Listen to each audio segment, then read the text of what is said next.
चाहूंगा कि हमारे कलमचा से कलमचा उठे और हमारे प्रमुख कानूनी सलाहकार आप उनको उनके हाथ से सम्मान करवाए जाए और हमारे पिपरा गांव पालिका के और जो अभी अली पट्टी के तरफ ज्यादा ध्यान और नजर देते हैं हमारे गांव पालिका के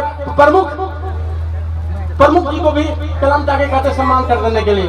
और दूसरी बात, अवार्ड के लिए मैं ये चाहूंगा कि नाज़िम आला हमारे सरपरस्त हमारे गार्जियन हजरत अल्लामा साहब सनस रफी साहब के मुख्यमंत्री जी को आप इस अवार्ड से नवाजें।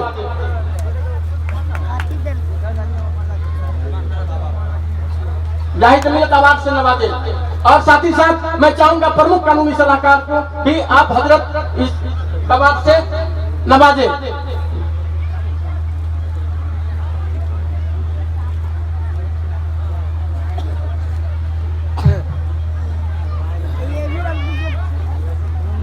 अब हजरत प्रमुख कानूनी सलाहकार को भी अवार्ड से नवाजे।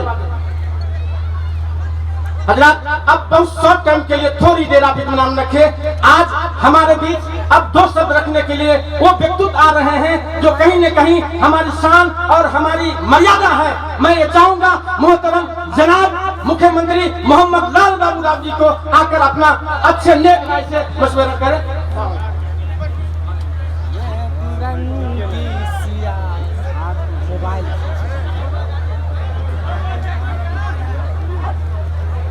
मंच और मंच से नीचे बैठे तमाम हजरात को अस्सलाम वालेकुम रहमतुल्लाहि व बरकातहू। मेरा भाषिक प्रॉब्लम है, मैं उर्दू नहीं बोल सकता हूँ, लेकिन तो भी मैं प्रयास करूँगा कि हिंदी में अपने बातों को रखूँ। सबसे पहले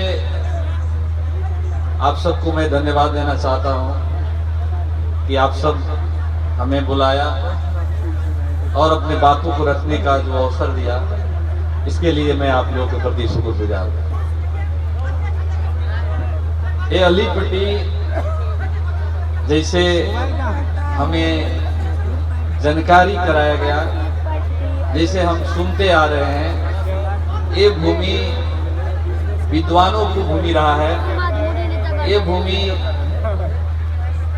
उस दौर में, जिस दौर में पढ़ने वाले लोगों को बहुत कमी थी, उस समय ये पूरे इस एरिया ही नहीं पूरे मुल्क में इस्लामिक शिक्षा प्रचार प्रसार करने में एक महत्वपूर्ण स्थान रहा। और मुझे विश्वास है और हमारी मुख्य न्यायाधिवक्ता लगायत कुछ व्यक्तियों से राय हुआ है, इंशाअल्लाह आने वाला दिन में इस जगह को हमारी सरकार के तरफ से, हमारी तरफ से इस जगह को फिर से यहाँ का शिक्षा के स्तर में बढ़ोतरी हो, यहाँ के शिक्षा के स्तर में गुणात्मक परिवर्तन हो और यहाँ के बच्चों को अच्छे तालीम मिले। इंशाअल्लाह हमारी तरफ से, सरकार के तरफ से सहयोग होगी और आने वाले दिन में हम और से सहयोग करेंगे।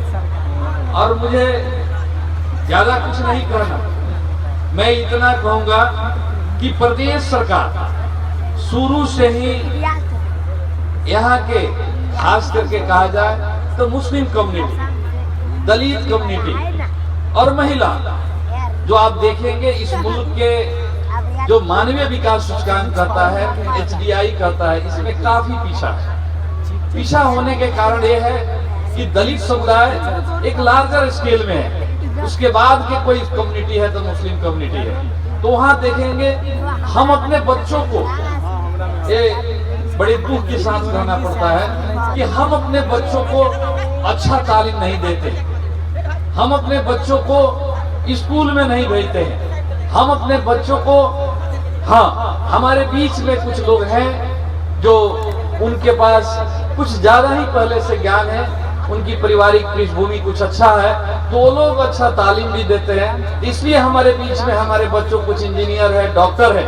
लेकिन जितनी संख्या में हम हैं, वो संख्या के अनुपात में देखा जाए तो हम बहुत कम हैं। इसलिए आप सबसे अनुरोध है, मेरा प्रार्थना है कि हम सब अपने बच्चों को पढ़ाएं, अच्छा तालीम दे।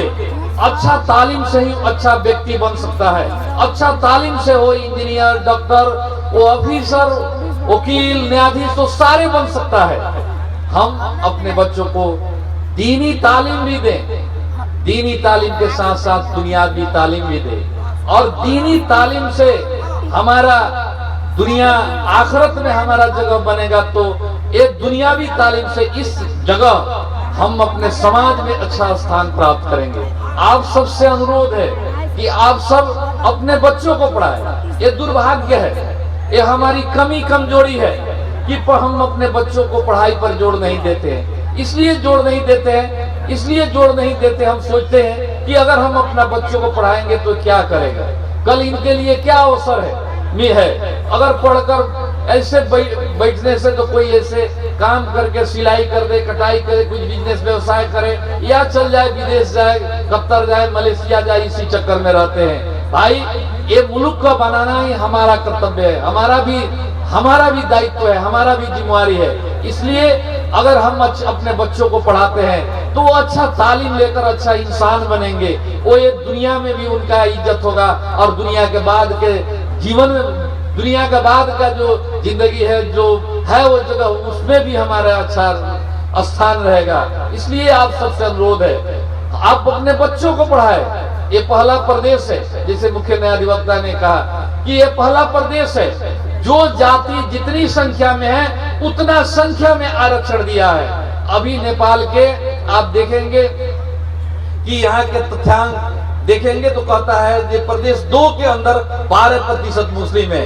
ये पहला प्रदेश है जहाँ जो जाति जितनी संख्या में है उतना संख्या में आरक्षण दिया है। मेरा उम्मीद है, विश्वास है, चाहे पुलिस हो चाहे प्रशासन हो, ये आने वाला दिन में आप देखिएगा कि आने वाला दिन में 12-15 वर्ष के बाद हर कार्यालय में, चाहे प्रहरी, पुलिस प्रशासन हो, चाहे अन्य कार्यालय हो, वो सारे कार्यालय में वहाँ मुस्लिम देखेंगे, वहाँ दलित देखेंगे, वहाँ महिला देखेंगे, वहाँ उत्पीड़ित समुदाय के व्यक्ति देखेंगे। ये हमारी सोच है। जब हम उनको सरकारी जागीर में उनको अपॉर्चुनिटी देंगे तो निश्चित रूप से वो अपने उनकी परिवार, उनकी जो सोहबत में, उनकी संगत में जो लोग होंगे, उनकी सर्कल में जो लोग होंगे, निश्चित रूप से उसका अवसर प्राप्त करेंगे। इसलिए आप सबसे अनुरोध है कि अपने बच्चों को दीनी तालीम भी दे, दुनियावी तालीम भी दे। वो आज की आवश्यकता है। ये पहला प्रदेश है, ये पहला प्रदेश है। संघीय सरकार कभी ईद को देता है, कभी काटता है, कभी सरकारी विदा से हटा देता है, लेकिन ये पहला प्रदेश है जिस प्रदेश में आप सबके ईद में भी हम लोग ईद उल अजहा, ईद उल फित्र और इवन 12 रबीउल के प्रदेश सरकार आपका सार्वजनिक विदा दिया। ये पहला प्रदेश है। इसलिए आने वाला दिन में आपकी पहचान के लिए, आपके सम्मान के लिए आपके सरकार हर समय आपके साथ खड़ा है। इसलिए मैं अनुरोध करूंगा कि आने वाला दिन में हमारा सोच है कि आप जो तालीम लेते हैं, मदरसा से जो तालीम लेते हैं, किसी जगह से मान लीजिए यहाँ से नहीं बाहर से तालीम लेते हैं, लेकिन आप हमारे मंच पर बैठे जितनी बुजुर्ग, जितने हमारे मौलवी मौलाना जो जितनी इसमें हमको लगता है मुफ्ती होंगे, इसमें हाफिज होंगे, लेकिन ये इतनी ज्ञान रखते हैं, लेकिन दुर्भाग्य है नेपाल की कानून, नेपाल की नेपाल के जो आज तक की जो हमारे देखने का दृष्टिकोण रहा है वो भेदभावपूर्ण रहा है। ये इनकी तालीम, इनकी मुझे लगता है, मैं मास्टर डिग्री किया, मैं करीब 16-18 बरस यूनिवर्सिटी में पढ़ाया, लेकिन इनकी मैं तकरीर सुनता हूँ, इनको बात सुनता हूँ तो मुझे लगता है मैं तो एक सामान्य इनकी एक विद्यार्थी के लायक में हूँ। इतनी इनके पास ज्ञान है, इनकी इतनी तजुर्बा और इतनी इल्म है, लेकिन ये इल्म का इज्जत कौन करता है? ये पढ़े हुए सर्टिफिकेट अगर किसी जगह पर जाते हैं तो सर्टिफिकेट की मान्यता नहीं है। प्रदेश सरकार हर संभव ये प्रयास करती है कि जो तालीम प्राप्त करते हैं वो तालीम की नेपाल सरकार हो, प्रदेश सरकार हो, सारे जगह इसका मान्यता हो, उनको भी सरकारी जागीर मिले, उनके भी अवसर मिले, उनको भी पहचान मिले, उनकी क्षमता के आधार पर उनकी मूल्यांकन हो, उनकी क्षमता के आधार पर सही जगह पर उनकी पोजीशन हो, उनकी मस्जिद, उनकी मदरसा, जो उनकी जो जो सार्वजनिक जगह है, ईदगाह हो, कब्रिस्तान हो, वो सारी की संरक्षण करने के उचित प्रबंध सरकार करे।